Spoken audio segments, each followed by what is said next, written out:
Let's talk about Swimming in Light for a second.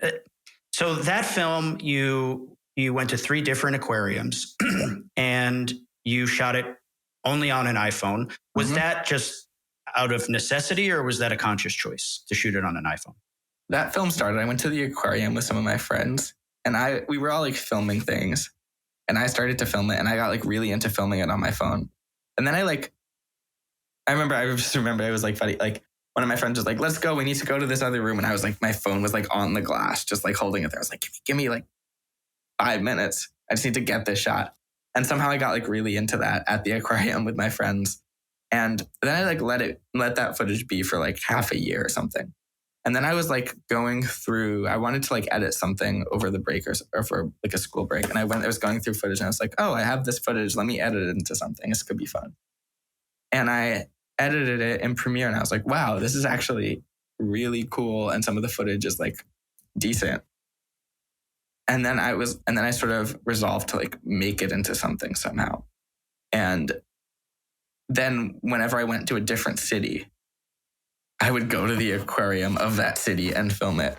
And I got more into it and I would, but it was all like, on the glass like this. I look sort of silly doing it, but, no aquarium guards caught me or anything. And I basically, all of that was like phone on glass at aquariums. And that's how that project started. It doesn't look like it, which is amazing, and I think obviously it's a testament to you, and I guess the capabilities of the iPhone, which I think most people are aware of. It's an unbelievable little machine that can do a lot, which is great, for all kinds of people, serious filmmakers included, obviously.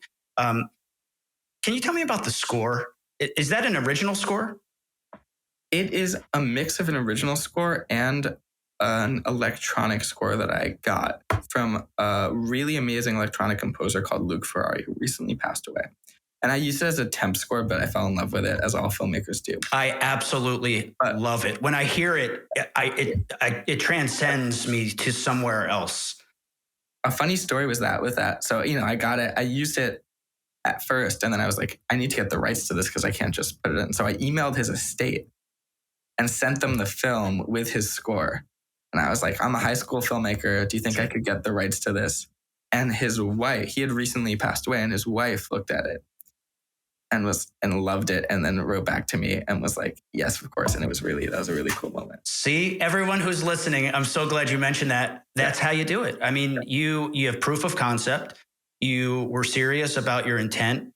You were passionate about using that particular piece. You presented yourself as a student filmmaker. I mean, who can say no to that? Yeah. But it was a genuine tribute, to the work, and obviously it bolstered the quality of your film so much. I mean, just the combination in that short experimental film of imagery, sound, and edit, I just think is brilliant. And I'm so glad that I got to experience it. Is there something larger you're trying to communicate there, or is that an unfair question? I think in that case, I don't know if consciously there was, but I think maybe I shot it right before COVID, if I remember correctly. Yeah, I did. So it was maybe me in lockdown trying to come up with something, and it sort of goes crazy, especially at the end of the film. Like the editing gets faster and faster and it sort of blows up. And maybe I think it could have been in response to what I was personally like going through during COVID in lockdown, isolated in my room.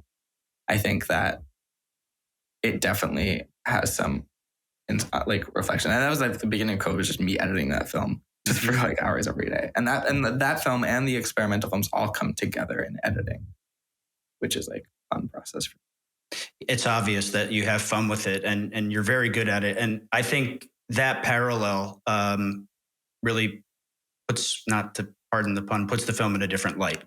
And it makes a lot of sense, whether you were conscious of it or not. I think it gives it a whole new level of meaning, and probably cross currents as well to some degree. They're both isolated, maybe a bit lonely, but yet full of life and possibility. And I think that maybe has a lot to do with what you were going through and so many people were going through in high